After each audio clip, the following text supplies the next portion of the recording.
ahli ilmu di zaman masa Bani Israel ya. Jadi ini bukan sahabat Nabi, tapi nanti kita di akhir juga akan cross check terkait dengan kisah-kisah sahabat Nabi yang secara tidak langsung masih berkaitan dengan tema pembahasan di kesempatan kali ini. Adapun judul yang kami cantumkan di makalah itu dengan judul berkaca dari kisah Jurej ya.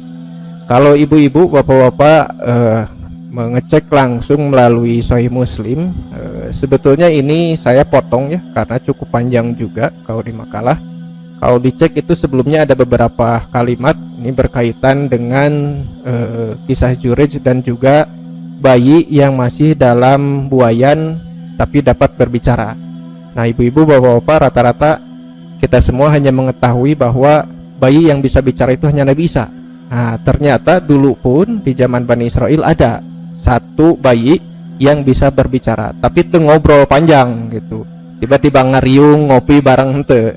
Hanya ketika ditanya dia berbicara sebagai tanda bukti kekuasaan Allah Subhanahu wa taala, di mana secara akal sehat itu tidak mungkin terjadi, tapi dikarenakan ini mukjizat ataupun juga pertolongan dari Allah Subhanahu wa taala untuk orang yang beriman, untuk orang yang ahli ilmu, yang taat beribadah kepada Allah, akhirnya hal yang tidak logis pun bisa terjadi.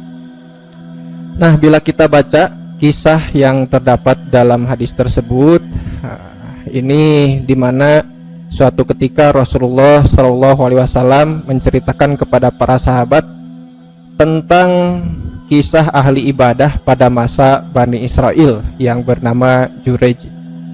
Jurej itu adalah seorang ahli ibadah yang sangat rajin, lalu ia membangun sebuah tempat peribadahan dan senantiasa beribadah di tempat tersebut. Sehingga orang ayeunanya bikin musola, bikin masjid.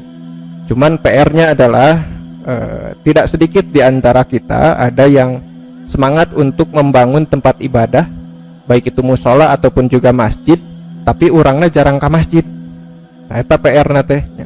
Jadi semangat untuk membangunnya luar biasa, tapi ke masjidnya jarang. Nah, itu aneh gitu. Kenapa bisa sampai seperti itu gitu. Padahal untuk membangunnya amat sangat bersemangat, tapi bagian dipanggil untuk sholat ke masjid. Cukup unik gitu ya. Betul. Nah, ketika sedang melaksanakan sholat sunnah, Jurej ini tiba-tiba dipanggil oleh ibunya. Seraya ibunya berkata atau memanggil, "Wahai Jurej." Kemudian Jurej bertanya di dalam hati, "Ya Allah, manakah yang lebih aku utamakan? Apakah aku harus melanjutkan sholatku, ataukah aku harus memenuhi panggilan ibuku?" Nah, itu teh bari sholat, Bu. Katanya posisinya sedang sholat. Akhirnya Jurej pun meneruskan sholatnya hingga ibunya pun merasa kecewa dan pergi meninggalkan Jurej. Kemudian keesokan harinya ibunya pun datang lagi kepada Jurej, sedangkan beliau sedang melakukan sholat sunnah. Kemudian ibunya memanggil lagi, "Wahai Jurej." Nah, kata Jurej dalam hati, "Ya Allah, mana yang harus aku utamakan? Apakah aku harus melanjutkan sholatku, ataukah aku harus memenuhi panggilan ibuku?" Nah, lalu Jurej pun meneruskan sholatnya hingga ibunya pun merasa kecewa lalu beranjak darinya. Ketiga kalinya di hari berikutnya, ibunya datang lagi dengan kisah yang sama, memanggil Jurej. Jurejnya sedang sholat, dan akhirnya dia bergejolak dalam hati, mana yang harus saya dahulukan? Apakah saya harus melanjutkan sholat saya, ataukah saya harus memenuhi panggilan ibu saya? Sampai akhirnya dia selesai sholat dan ibunya pun beranjak pergi sambil merasa kecewa. Nah, di poin ataupun di hari yang ketiga ini, rasa kecewa dari ibunya Jurej ini sudah lumayan memuncak, sampai bukan hanya rasa kecewa atau sakit hati saja yang dirasakan oleh ibunya, tapi juga mengucapkan sebuah doa, di mana ibunya Jurej berdoa, "Ya Allah, janganlah engkau matikan ia sebelum ia mendapatkan fitnah dari perempuan pelacur." Nah, ya PR-nya ya, untuk ibu-ibu semua ya, hati-hati dengan lisan terutama ketika diucapkan untuk anak ya, baik itu ketika sedang marah, senang, sedih ataupun bagaimanapun posisinya, kita harus tetap bisa menjaga emosi, harus bisa menjaga lisan kita. Karena nanti di halaman-halaman berikutnya saya berikan gambaran terkait poin-poin atau hikmah yang bisa kita ambil, salah satunya terkait dengan lisan seorang ibu untuk anak-anaknya. Nah, takutnya kita pernah marah, pernah kecewa ya, ibu-ibu pernah marah, pernah kecewa kepada anak-anaknya sampai melontarkan kalimat-kalimat yang kurang baik. Walaupun redaksinya bagus, tapi isi atau kandungannya adalah hal-hal yang buruk, maka harus diperhatikan juga, hati-hati. Nah, kemudian kaum Bani Israel selalu memperbincangkan Jurej terkait dengan ibadahnya, karena memang pada saat itu Jurej termasuk orang yang sangat rajin untuk beribadah. Jadi katelah bu, di orang aya nu sok sodakoh, wah pokoknya mun sodakoh si bapak eta. Kalau misalnya yang rajin sholat, bapak anu. Nah, kalau yang rajin saum, ibu anu. Nah. Dan lain sebagainya. Jadi tiap orang punya penilaian masing-masing kepada orang lain. Ciri khasnya itu apa? Nah, salah satunya terkait dengan ibadah. Banyak orang-orang yang sering menyebut, wah si bapak eta mah ahli ibadah, rajin ke masjidna. Nah, aya oge anu rajin ke masjid itu lain yang ibadah, tapi syare ya. Ngilo kacai ya. Tapi memang kumanya bu, kalau dulu saya di zaman sekolah karena memang tinggalnya di pinggir masjid ya, seperti rumah sendiri we masjid oge gitu. Jadi kalau malam jenuh di ruangan, pindah tidur di masjid gitu. Sebetulnya memang karena memang tidak ada larangannya. Bahkan dulu di zaman Nabi kan masjid itu sebagai pusat segala hal, keilmuan ada, politik ada, bahkan bela diri di masjid. Nah, di orang mah mungkin ya di beberapa DKM untuk menjaga keamanan, jadi banyak yang dikunci kalau malam. Jangan tidur di sini, suka ada tulisannya, dilarang untuk tidur. Nah, itu makanya DKM, pihak DKM juga harus bisa mengelola masjid dengan baik. Itu tidak bisa menyalahkan jamaah yang datang, udah bebas ya teman umumnya. Cuman PR-nya mungkin untuk para pengelola masjid harus lebih ekstra saja untuk membersihkan ataupun juga mengawasi. Bahkan enak kan di masjid-masjid itu sudah dipasang CCTV-nya. Karena tidak sedikit kejadian cacakan di masjid bangsat mah aya wae yang maling ti mimiti nepi kenceleng, sendal, sepatu, sampaikan ke Quran wae anu maling gitu tah. Aya anu gitu. Ya Allah alam apakah itu Quran memang karena orangnya tidak punya di rumah, akhirnya dia pengen punya dan tidak punya uang ke masjid canak udah kan pola pikirnya itu mungkin ada seueur meureun di masjid mah Qur'ana, atau mungkin karena wakaf jadi boleh diambil. Tidak seperti itu juga, padahal tinggal komunikasi saja yang pihak DKM, tinggal ngobrol, saya pengen Quran, kira-kira ada nggak yang bisa diberikan untuk saya gitu. Nah, balik lagi ke kisah yang tadi ya, kaum Bani Israel itu suka memperbincangkan ya, netizen Bani Israel pada saat itu suka memperbincangkan Jurej. Jadi komunitas netizen zaman dulu pun sudah ada gitu untuk memperbincangkan seseorang ya, apakah itu hal yang baik atau hal yang buruk ya. Jadi masih suka ada dari zaman dulu gitu. Hingga ada seorang wanita pelacur yang cantik, dia berkata kepada kaum Bani Israel tersebut, jika kalian menginginkan popularitas Jurej itu hancur di mata masyarakat, maka aku dapat menfitnahnya demi kalian. Nah, sudah direncanakan. Kemudian Rasulullah Shallallahu Alaihi Wasallam pun meneruskan kisah ahli ibadah tersebut. Maka mulailah pelacur itu menggoda dan membujuk Jurej. Akan tetapi Jurej tidak mudah untuk terperdaya dengan godaan dari pelacur tersebut. Nah, sagelis-gelis nage gitunya. Mau bagaimanapun Jurej tetap kuat pendirian ahli ibadahnya. Jadi mau digimanapun digulak-gilak gitu kieu ge cenanya cek Jurej teh, aku tidak mau. Aduh. Kemudian si pelacur itu pun pergi ya, lalu mendatangi seorang penggembala ternak yang kebetulan sering berteduh di tempat peribadahan Jurej ya. Jadi kalau saya baca dari awal hadisnya itu memang di tempat dekat peribadahan Jurej ini yang dia bangun itu ada seorang penggembala ternak yang tinggal di sana itu. Jadi ada masanya dia singgah dan lain sebagainya. Nah, si pelacur ini mendatangi penggembala tersebut ya. Kemudian si wanita ini coba untuk menggoda si peternak tersebut dan juga berhasil memperdayai hingga laki-laki penggembala itu melakukan perzinahan dengannya sampai si wanita tersebut hamil.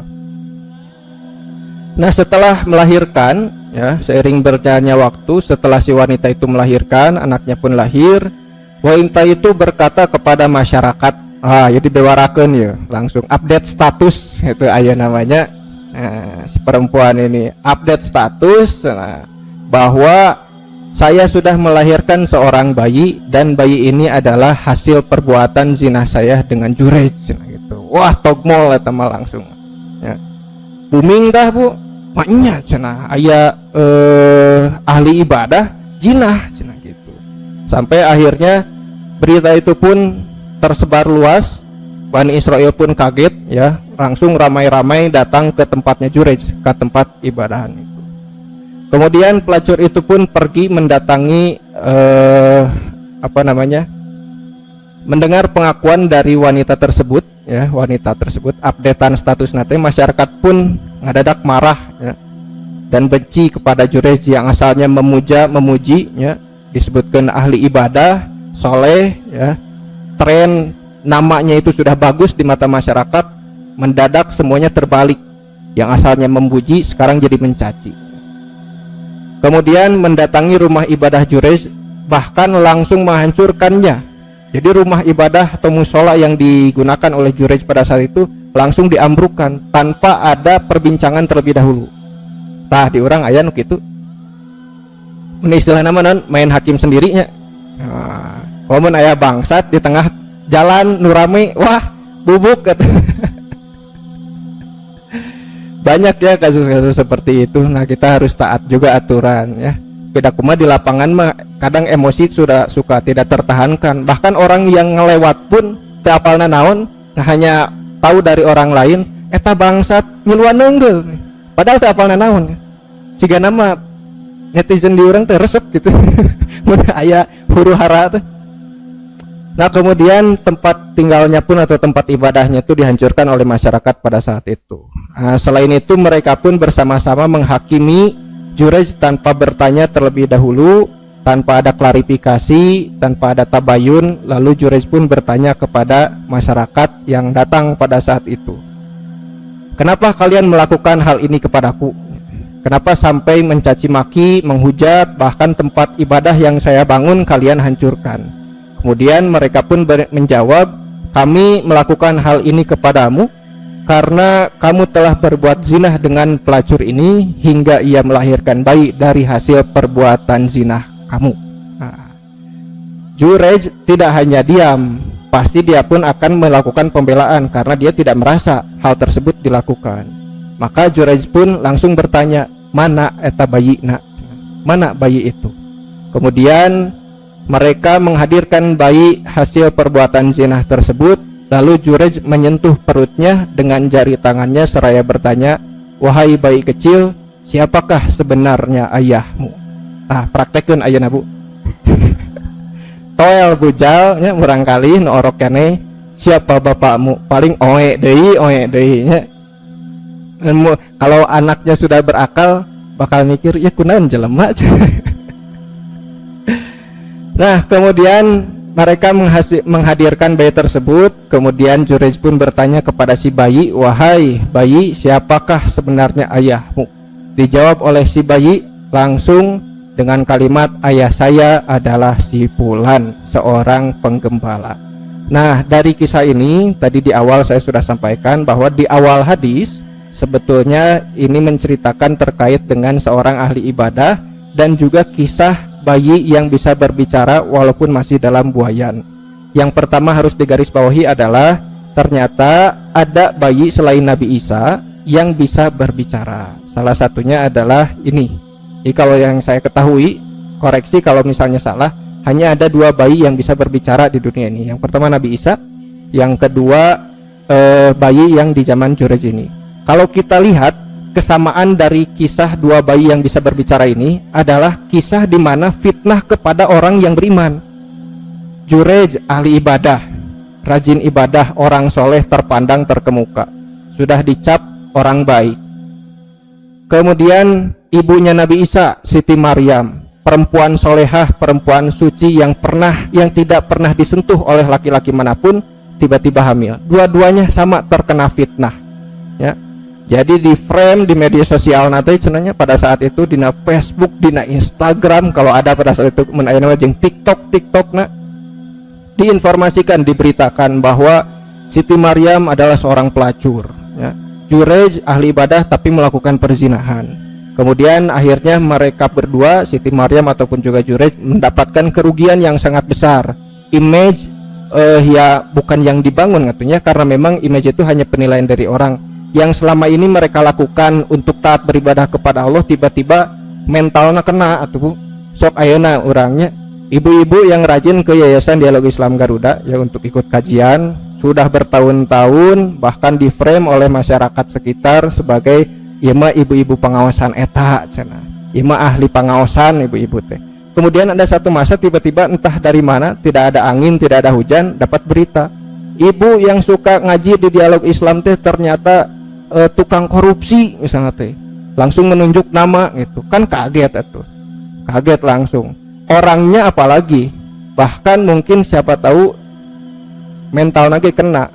Kalau kita cek Siti Maryam pun juga sama, merasakan hal yang sama, sakit hati setelah difitnah, sedih, terpuruk, sampai akhirnya kan beliau mengasingkan diri gitu, karena atas berkat bantuan dari Allah Subhanahu wa Ta'ala. Nah, dari 2 kisah bayi ini, dua-duanya bisa berbicara. Yang pertama atas dari kekuasaan Allah, maha kuasanya Allah. Yang kedua untuk membela kebenaran, untuk menolong orang-orang soleh, orang-orang alim yang difitnah oleh orang lain, dicap buruk oleh orang lain sehingga namanya menjadi buruk, dan banyak hal-hal yang tidak mengenakan yang ditimpakan kepada orang tersebut, kepada Siti Maryam dan juga Jurej, sampai akhirnya Allah memberikan kuasanya kepada hambanya yang beriman dengan cara bayi yang secara akal sehat harusnya tidak bisa berbicara, tapi atas kekuasaan Allah mereka jadi bisa berbicara dan menjawab.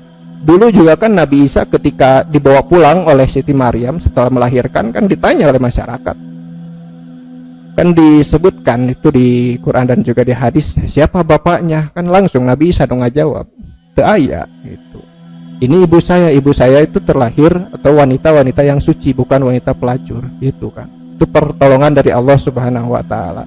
Nah, dari kisah ini, baik dari kisah Jurej ataupun juga kisah Siti Maryam, namun kita fokusnya ke kisah Jurej karena ini ada sangkut pautnya dengan sektor yang lain, bukan hanya terkait dengan anak yang bisa berbicara, tapi terkait dengan bakti kita kepada orang tua. Nah, rada panjang nama itu, karena tidak sedikit di zaman sekarang banyak anak-anak yang kurang ajar kepada orang tuanya, baik kepada ibu ataupun juga kepada ayahnya. Cuman mirisnya kalau ibu dan juga bapak semua melihat di media sosial juga tidak sedikit orang tua yang tega sampai melakukan hal-hal yang di luar nalar. Kalau ibu dan juga bapak melihat berita beberapa pekan yang lalu ada kasus bunuh diri massal, keluarganya, bapaknya, ibunya, anaknya yang pertama atau yang kedua, karena anaknya kembar kan, perempuan dua-duanya, sampai menegak racun.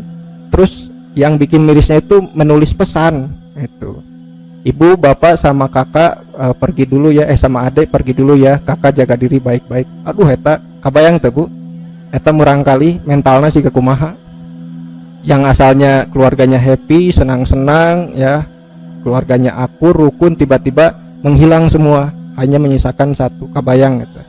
Makanya harus diperhatikan oleh keluarganya yang lain. Nah, dari kisah Jurej ini ada beberapa poin yang ingin kami sampaikan. Yang pertama terkait dengan doa orang tua kepada anaknya, itu adalah doa yang mustajab. Tidak ada penghalang apapun yang bisa menghalangi doa orang tua untuk anaknya. Pun juga di kisah ini, hanya karena Jurej itu tidak mengindahkan panggilan dari ibunya, sakit hati pertama, sakit hati kedua, ketiga kalinya ibunya sampai mengucapkan sebuah doa kan.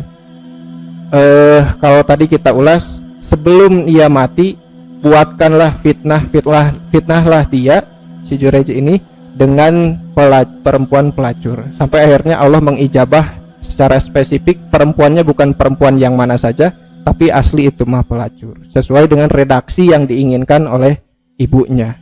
Nah, dari kisah Jurej yang tadi dapat diambil pelajaran bahwa doa orang tua kepada anaknya merupakan doa yang mustajab.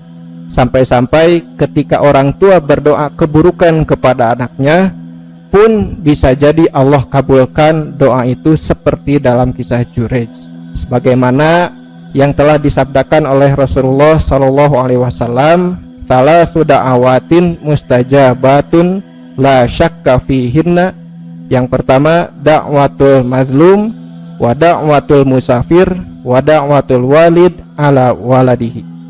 Ada 3 macam doa yang akan dikabulkan yang tidak ada keraguan padanya. Yang pertama, da'watul mazlum, doa orang yang terzalimi. Nah, kalau kita perhatikan dalam poin yang pertama, da'watul mazlum, ini tidak disebutkan spesifik hanya untuk umat Islam. Nah, makanya hati-hati. Kita punya kawan, punya tetangga, punya kenalan, nyebut kafir salah, non muslim pabelit. Non muslim olehnya, padahal lah kafir ge sebenarnya baik. Ya pokoknya mah non muslim lah ya, nggak apa-apa. Kita punya kenalan non muslim, kemudian dikarenakan kita hanya meyakini bahwa orang terzolimi ini hanya orang Islam, maka kita jadi semena-mena. Awas, hati-hati. Itu pengetahuan atau pemahaman yang keliru. Yang dimaksud dalam redaksi da'watul mazlum ini umum, bisa orang muslim, bisa non muslim, bisa laki-laki, bisa perempuan, bisa orang tua, bisa anak-anak, apapun itu, siapapun, ketika orang tersebut terzalimi lalu dia berdoa dengan apapun doanya, maka Allah akan mengijabah doa tersebut. Kemudian yang kedua, da'watul musafir. Nah, ibu-ibu nusok traveling kaditu kadieu ya, iwatu iman yang suka jalan-jalan, yang suka safar ya. Silahkan di momen safar tersebut gunakan untuk berdoa sebanyak-banyaknya ya. Biasanya suka ada yang bertanya musafir itu atau safar itu suka identik dengan pergi berapa hari pulang. Padahal makna ataupun juga kualitas hitungan safar itu tidak tertentu. Jadi mau 1 tahun, 2 tahun, selama dia merasa pulangnya itu harus ke kampung halamannya, nah itulah musafir atau safar. Jadi boleh di sana terdapat rukhsah keringanan untuk musafir, bisa sholat jamak qashar. Nanti ibu, tayamum, nanti karek 2 ya. Masya Allah, boleh untuk berbuka bagi musafir ketika saum Ramadan ya. Mbak Aning teh pulang ke Lembur. Di mana Mbak? Di Jawa Timur. Nah, pulangnya itu 1 minggu sebelum Lebaran. Nah, selama 1 minggu itu ada rukhsah sebetulnya. Cuman lebar gitu kan. Makanya saum Ramadan wajib dieukeun. Kata hoream ngodokna eta. Nah, poin-poinnya untuk musafir itu atau orang yang sedang safar banyak sekali keuntungan, maka sering-seringlah untuk jalan-jalan. Bukan ke situ poinnya ya. Ngajakeun ya. Nah, selain dari rukhsah-rukhsah yang tadi disebutkan, juga ternyata di dalamnya terdapat makna keleluasaan yang lain, yaitu setiap doanya tidak akan ada penghalang gitu. Termasuk juga dalam kajian Kitabul Ilmi, ketika ada orang dari rumah sudah siap-siap pergi untuk ke majelis ilmu, selama dia siap-siap sampai dia nanti pulang lagi, itu ada masa di mana dia sebagai seorang musafir disebut. Karena apa? Akan mencari ilmu. Walaupun musafir di sini bukan musafir yang kita pahami pergi jarak jauh, bukan, tapi hanya sebatas pergi gitu nangkul. Tapi dalam rangka apa? Kawarung ge pergi gitu. Nah, tapi dalam rangka apa? Di sanalah terdapat dalam kajian Kitabul Ilmi disebutkan ketika orang sudah siap-siap pergi, setiap langkahnya dapat pahala. Kemudian dinaungi oleh para malaikat. Malaikat pun bukan menaungi saja, bukan hanya ngajeteng ngalamun melongkeun, tidak, tapi juga pertama mendoakan kebaikan untuk orang tersebut. Yang kedua, meminta pengampunan dosa kepada orang tersebut. Dimintakan oleh malaikat, "Sopu urang mah ku urang sorangan, ieu mah ahli ilmu mah ku malaikat," didoakan akhirnya, dimintakan permohonan maaf kepada Allah dan lain sebagainya. Masih banyaklah kaidah ataupun juga keutamaan-keutamaan untuk ahli ilmu yang safar. Pun juga dalam hal ini ketika orang sedang safar, silahkan untuk perbanyak doa, perbanyak zikir agar mendapatkan pahala, dan juga doa-doa yang dipintakan mudah-mudahan diijabah oleh Allah Subhanahu wa taala. Dan yang ketiga, dakwatul walid ala waladihi, yaitu doa orang tua atas anaknya. Tayyeu matakna harus apa ya, kita sebagai anak, saya lah ya khususnya sebagai anak harus berhati-hati dengan perasaan orang tua. Lisan anak jangan sampai, atau lisan, sikap, kelakuan, tingkah laku semuanya jangan sampai menyakiti hati orang tua. Takutnya ada masa dimana karena orang tua pun sama manusia, punya hawa nafsu, kadang kala sedih, kadang kala senang, ada saatnya dia marah. Takutnya terucap kalimat-kalimat, umpatan-umpatan untuk anaknya. Nah, hati-hati untuk para anak dimanapun berada, hargai, cintai, perlakukan orang tua dengan sebaik-baiknya. Bahkan di beberapa kisah pun juga nanti para sahabat kan ketemu dengan orang tua yang memang beda prinsip dan lain sebagainya, tapi dilakukan komunikasi yang baik ya. Bahkan dulu tongboro orang tua, Bu, Fir'aun, sakalipun Fir'aun, Nabi Musa sama Harun itu diperintah oleh Allah untuk berkomunikasi dengan Fir'aun dengan cara apa? Dengan cara yang baik.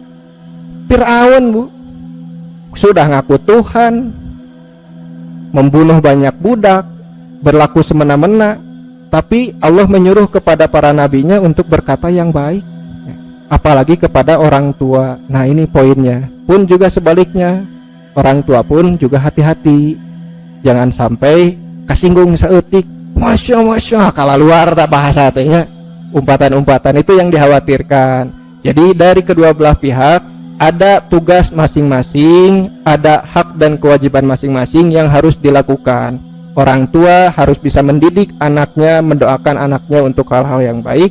Anak pun juga harus banyak menghormati, berterima kasih kepada orang tua dengan cara-cara yang baik. Beda prinsip, semua orang pasti beda prinsip, ada kalanya beda prinsip. Baik itu orang tua dan anak, istri dan suami, adik dan kakak, semuanya pasti terkadang ada prinsip yang berbeda. Tapi solusi terbaik adalah dengan cara komunikasi yang baik, yang santun.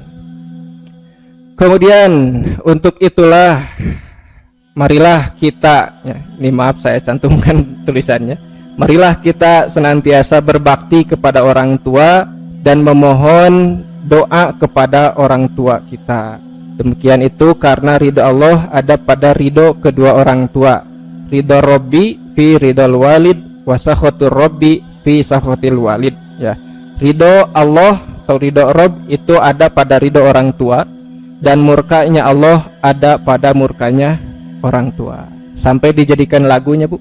Kusaha, Bu? Eta lagu saha eta? Roma sugan teh harilap. Kana lagu mah apal wae. Cek Al-Baqarah ayat 20, Bu. Anehnya di orang gitu, saya pernah nanya ke sadaya tuh, kenapa ya kalau kita dengerin lagu sekali ataupun sudah kita hafal, bertahun-tahun kita tidak dengarkan, sekali nggak dengar masih ingat. Tapi mun orang maca Quran sakala kumaha dikuat-kuatkeun ge pohode-pohodenya. Aneh. Jadi jawaban dari sadaya tuh, karena beliau juga anak sastra ya dulu S1-nya.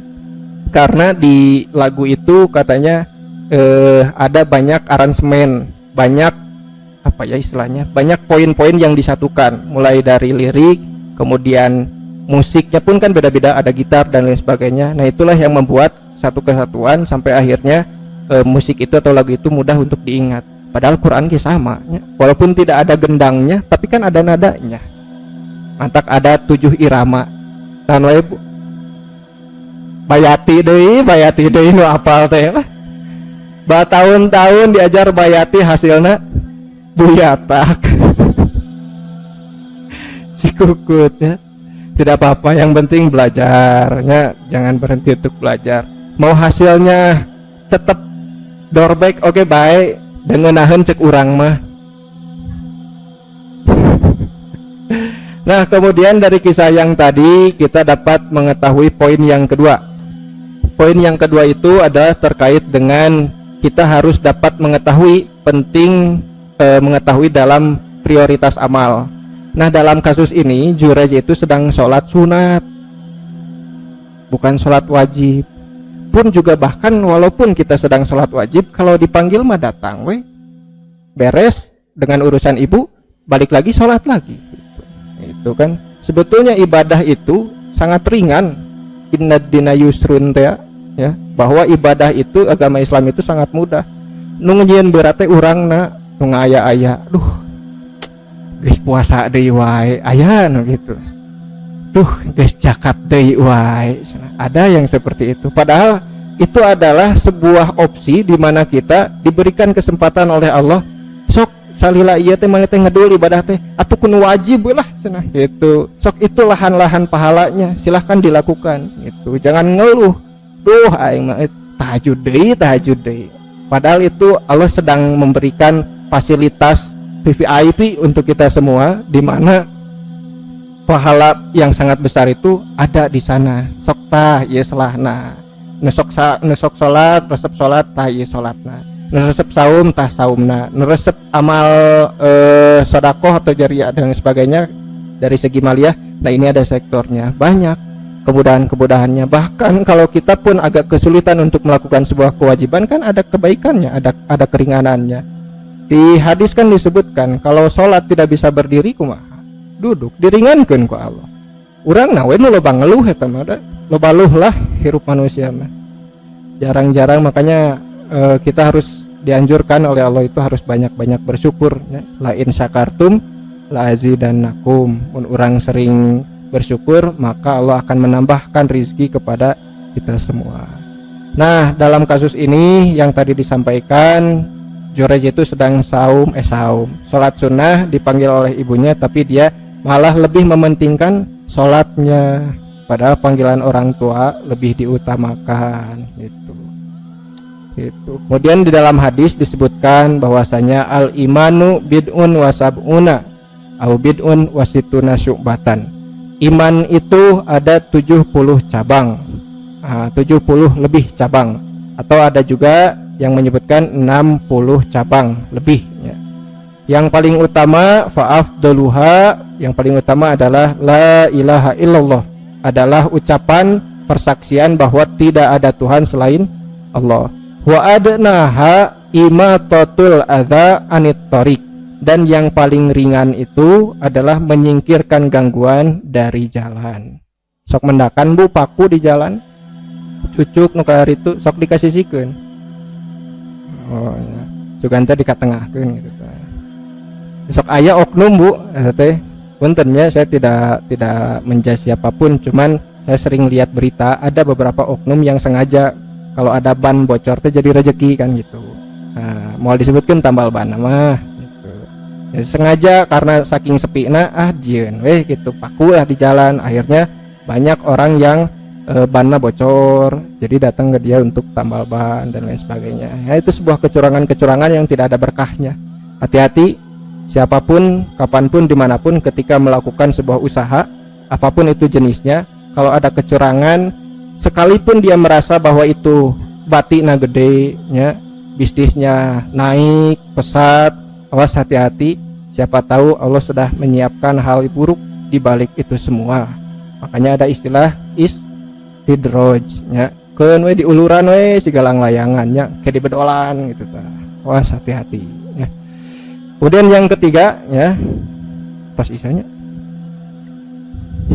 Kemudian yang ketiga, pentingnya kejernihan jiwa dan juga keikhlasan niat. Nah, dalam hadis yang dikisahkan di dalam Sahih Sahih Muslim tersebut, kita juga belajar bahwa Jurej memiliki kejernihan jiwa dan juga keikhlasan niat, sehingga Allah pun menolongnya dari godaan wanita cantik tersebut. Sagelis-gelis nage imanak kuat. Nah, dari sini kita mengetahui bahwa Allah tidak akan menyia-nyiakan amalan seorang hamba yang ikhlas beribadah kepadanya dan tidak memiliki niat buruk. Maka penting untuk kita selalu mensucikan hati, meluruskan niat, ya, datang ke majelis ilmu, niat kita untuk apa? Jangan sampai di tengah jalan niatnya jadi belok. Apapun kebaikan yang kita lakukan, fokuskan kebaikan tersebut untuk beribadah kepada Allah Subhanahu wa taala. Takutnya di tengah jalan niat kita mau masukin uang ke canceling karena ada orang-orang tertentu, cabut deui keheula.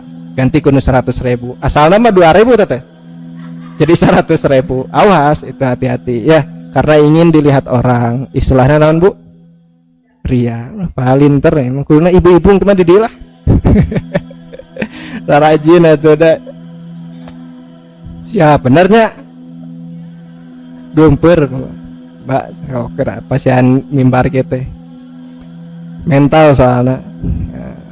Tapi harus dicoba ibu-ibu semua ya, bapak-bapak juga harus dilatih karena semua asatid juga yang ngisi kajian itu dulunya pasti gempur awal-awal mah mental kena, tapi karena sudah sering dilatih, sudah terbiasa, jadi mentalnya terjaga. Nah, itu pun juga termasuk dari segi hal-hal yang lain, ibadah.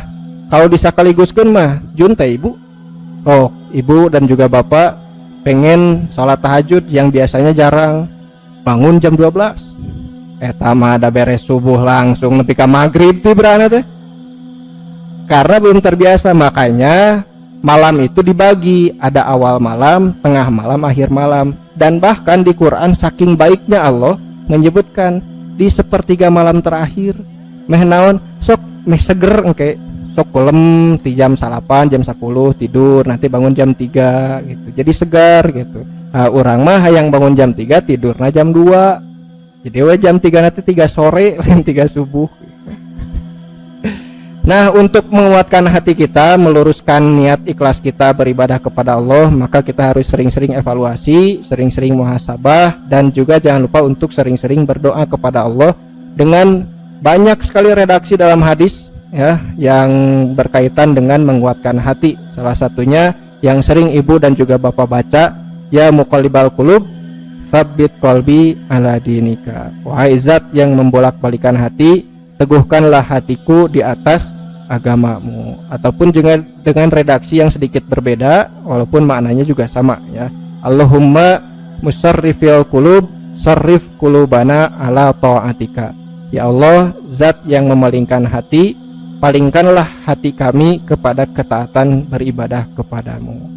Nah, dari poin-poin yang tadi sudah disampaikan, mudah-mudahan menjadi bahan evaluasi untuk kita semua, agar hari-hari yang kita jalankan setelah ini, tiap menitnya, tiap jamnya, tiap masa yang akan kita lewati nanti menjadi waktu-waktu yang produktif dalam melakukan beribadahan kepada Allah Subhanahu wa taala.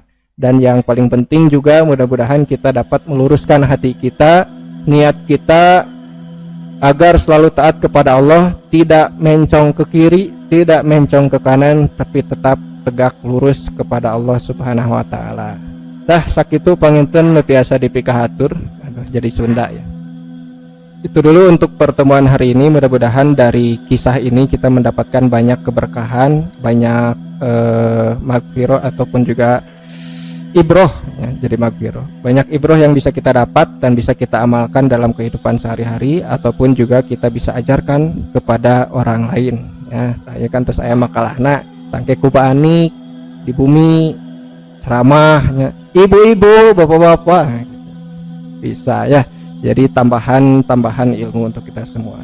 Baik, itu dulu untuk pertemuan hari ini. Mudah-mudahan dari apa yang dipapar tadi menjadi tambahan ilmu yang bermanfaat bagi kita semua.